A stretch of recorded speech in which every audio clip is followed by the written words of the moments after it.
So, naka-check. Ay, hindi pa naman ako naka-check-in pero iniwan ko lang yung luggage ko. I forgot to pay na. Pero, maya na lang pagbalik. Sabi ko, balik ako mga atin. Then, tawid muna tayo.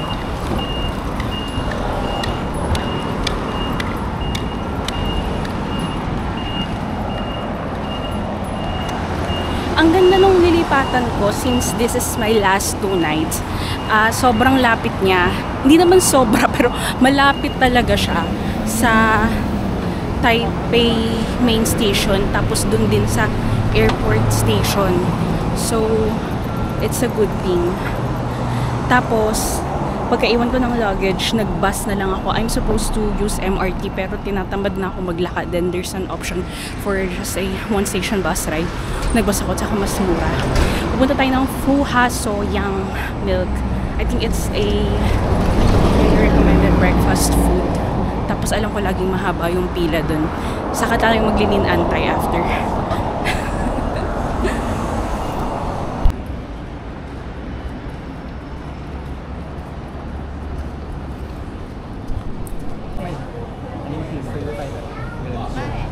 Wala talaga to. Actually, nakabook siya sa Klook ko. I was supposed to order via Klook para hindi na ako mag-line. Then, when I met my girlfriends, solo travelers from the tour, they said na mabilis lang naman daw yung pila and they tried it. So, wala naman talaga to plano ko like must have, pero na-try nila na inggit ako. So, I'm gonna try it.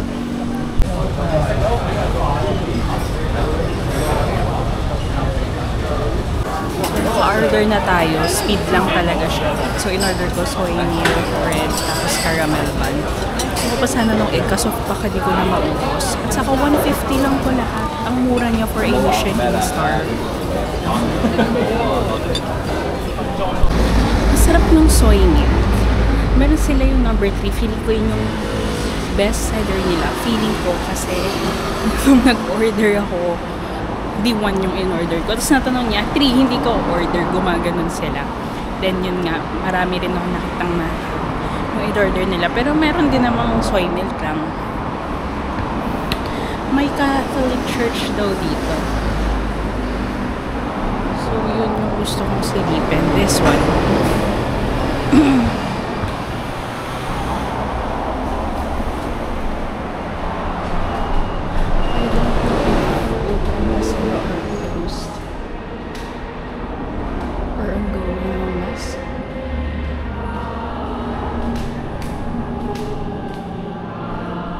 Tapos na yung mas nung dumating ako. Tapos, buti na lang din.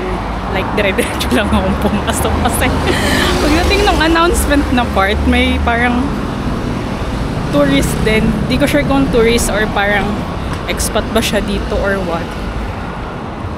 Tapos, nung announcement, parang winelcome siya. So, I mean, masaya naman siya na winelcome siya. Tapos, hope to see him again daw, ganun. Kasi pag ginanon ako, hindi ko kaya. Tapos yun, pure Chinese yung mass. May babaeng sakristan, gano'n. Lang. XP.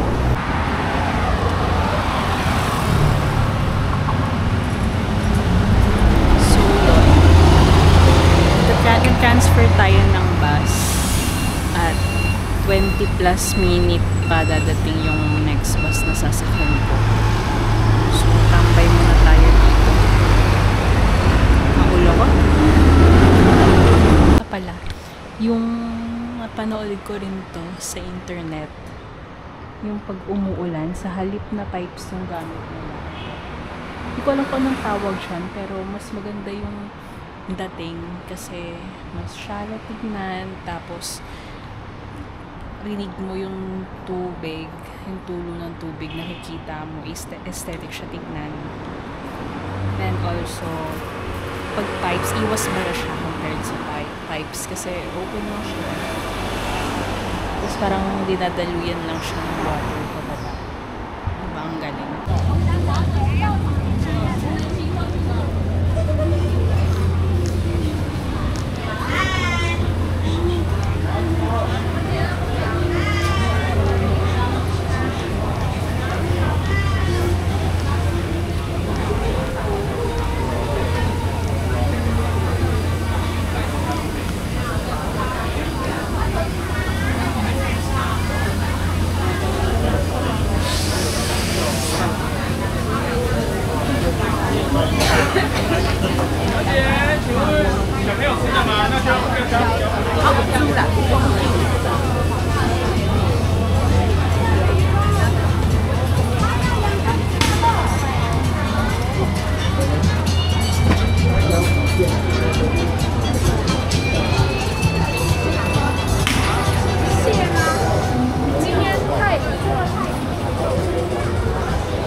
Meron silang interactive display dito.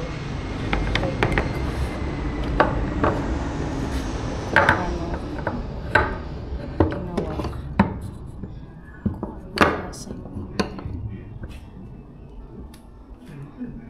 Puzzle chuchu.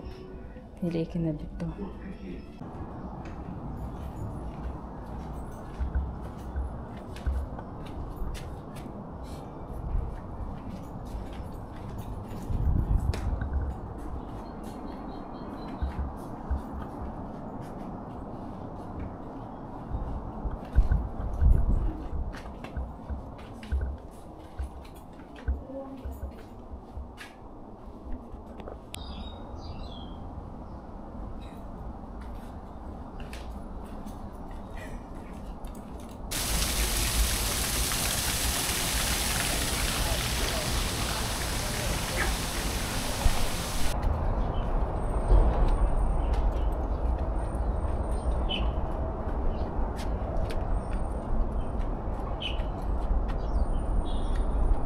Nakakatuwa, ang daming stamp dito. Parang 5 stamp. So, yung mga kasama siyang bilog. Tapos may 3 dry seal din. So, kunin ko na yung pang 5 stamp ko. Tapos ipapakita ko sa inyo kung ba't ang cool niya. Wait. Alam mo kung hindi yung big yun eh.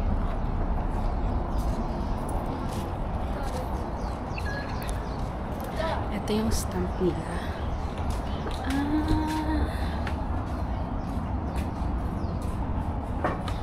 Kompleto ko na. Ay. Ito, kumuha na ako ng postcard. Tapos dito may isa stamp. So, ito yung una. Isa stamp natin siya ng pag-anon.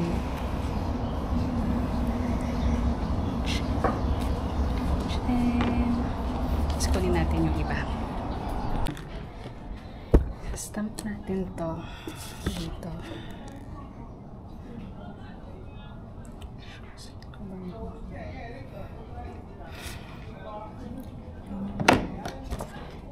Tapos ito dito.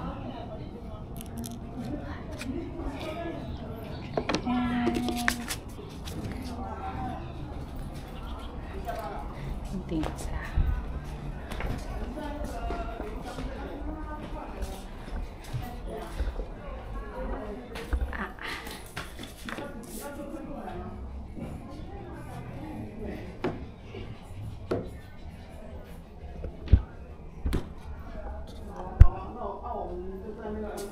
Galing ko wait lang.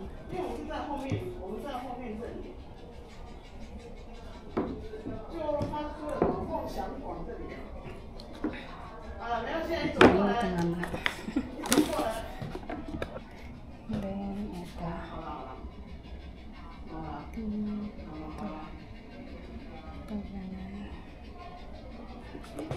siya.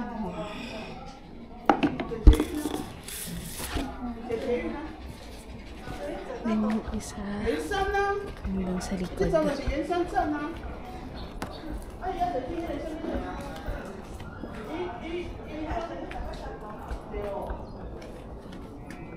Sili yan.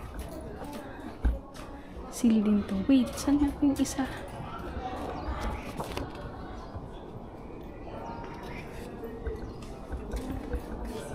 Ito.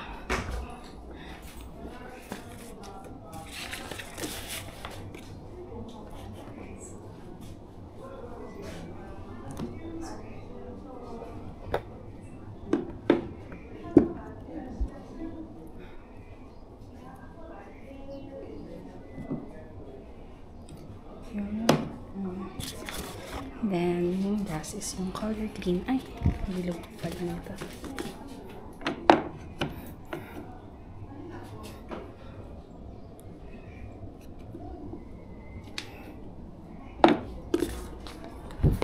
Lagay ko yung last. Good. Kasagot na. Ito na siya. Nakakatuwa mag-collect ng stamps dito. Tayo ngayon dito sa Moon Pan. Moon Pan ng Green House. Moon Pan yung tawag nila dito kasi paggabi. Tapos may moon and stars. May-reflect daw dun sa pond. Yung moon and stars. So, di ba ang siya. Tapos, natutunan ko din pala yung crescent shape. I don't know if it attracts or symbolizes wealth. Kaya may crescent shape dun sa labas ng bahay kanina na pond. Kasi ito palang Lilipan House, ano siya, hindi talaga ito yung original, pero nung during Qing Dynasty, may family from China na nag-travel dito, tapos nagka-business sila, then naging successful. Yung isa sa mga anak, nagpatayo ng manor house. So yun yung Linan. Kasi parang family nila nila Linan.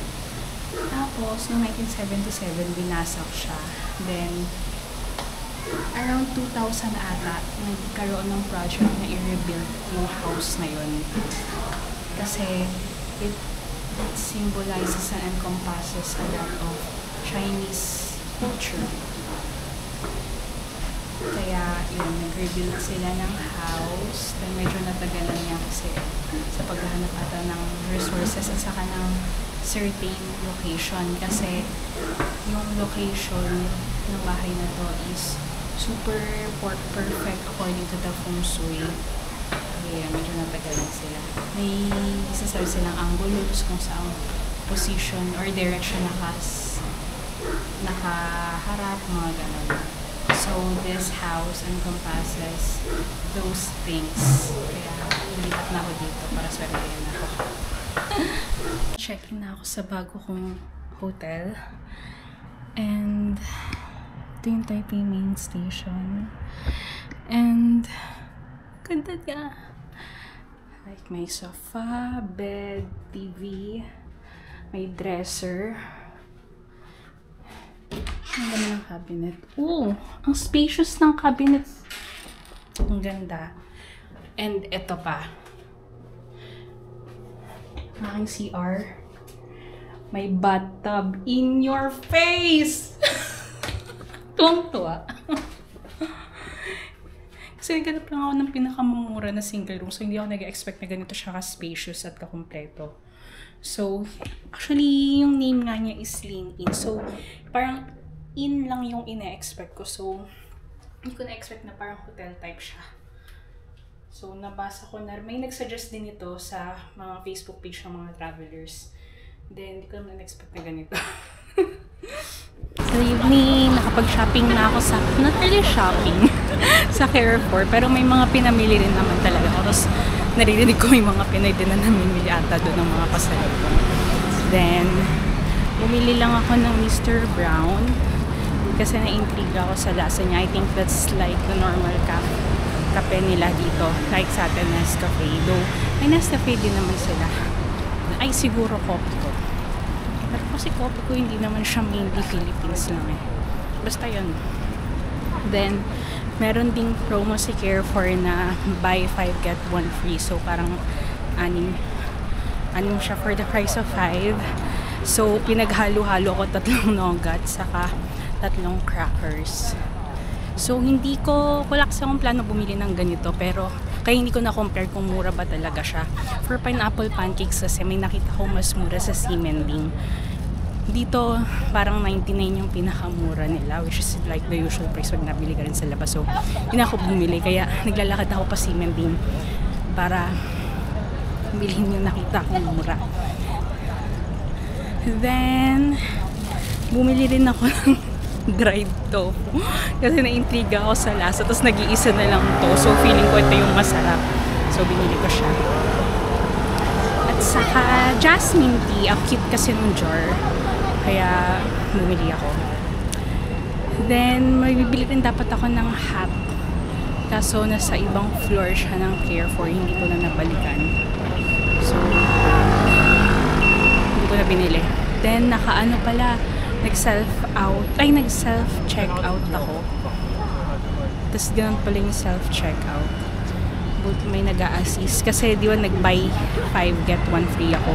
So feeling ko wini-way ng machine kung ano yung ilalagay mo dun sa na-scan mo na. So pagkalagay ko ng free, nagsasabi siya na i-scan ko daw yung nilagay ko na di ba nasa scan. So kailangan ng parang pa-void. Parang ganun. Kaya may nag-a-assist dun sa self-checkout. So, many first times today.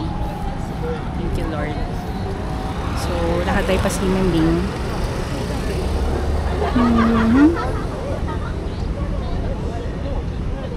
Sana bukas pa si Mr. Host. Pero feeling ko bukas pa kasi time check, it's still 8:01.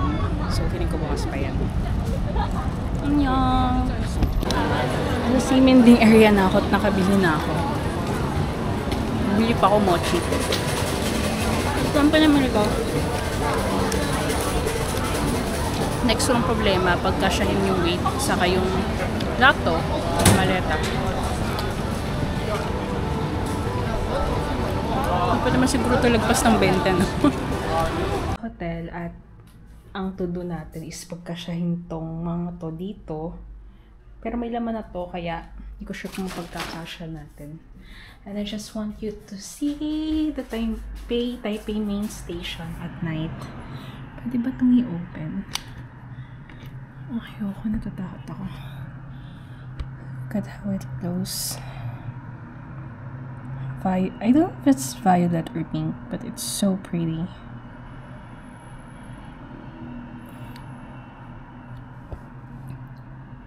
And see the cars, the traffic, and the other buildings. I think this building is like a photography museum. I don't know. Yeah. So, jobs lang muna ako. Then, mag-aayos na tayo ng bagahe.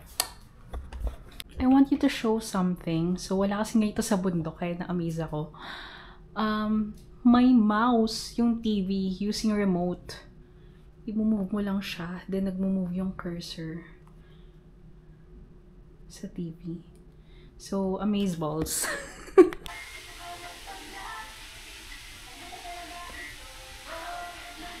Sure. Beanie playing.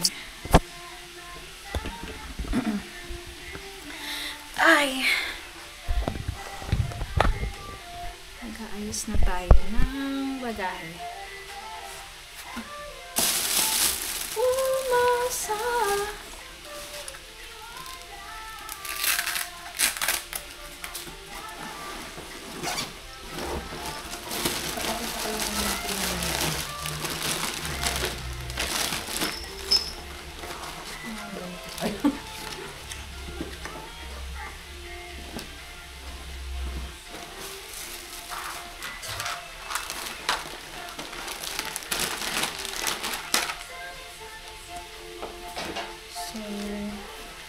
Ito lang yung mga pinamili ko.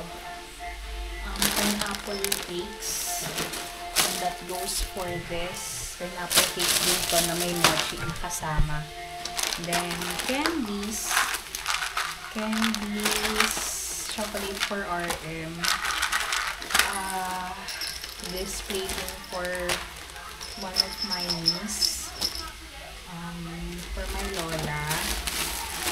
And then for my mom. Then strawberries for my friends. And ito sa family's nuggets. At saka ito din. I don't know what you call this. Nugget biscuits. I bought this from Carrefour. Hindi ako bumili ng pineapple cakes sa Carrefour kasi medyo pricey. Kasi may nakita akong, mura lang siya, pero may nakita akong mas mura sa Siemens. So, syempre doon ako bumili sa mas mura. Then, this, parang, biglaan ko lang siyang binili kasi para may mabili ako kahit papano sa Carrefour. Kasi nag-accept sila ng card payment para makabili ako ng pasalubong ng hindi na mabawasan masyado yung cash on hand ko. So, ito yung binili ko. At mura pala siya kasi 150 isa. Then, if you buy 5, there's another free one. Then, nung pumunta ako sa Siemens, nung bumili ako ng pineapple cakes, mga around 200 yung price ng isang ganito.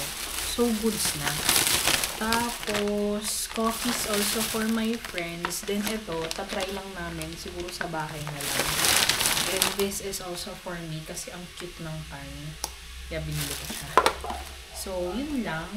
Then, gusto ko lang siyang maayos ngayon para ma-weigh ko na din. Then, if may sobra pang espasyo at saka may sobra pang espasyo and then weigh. Sobrang espasyo at saka timbang. Pwede pa akong bumili bukas if ever. Yun lang.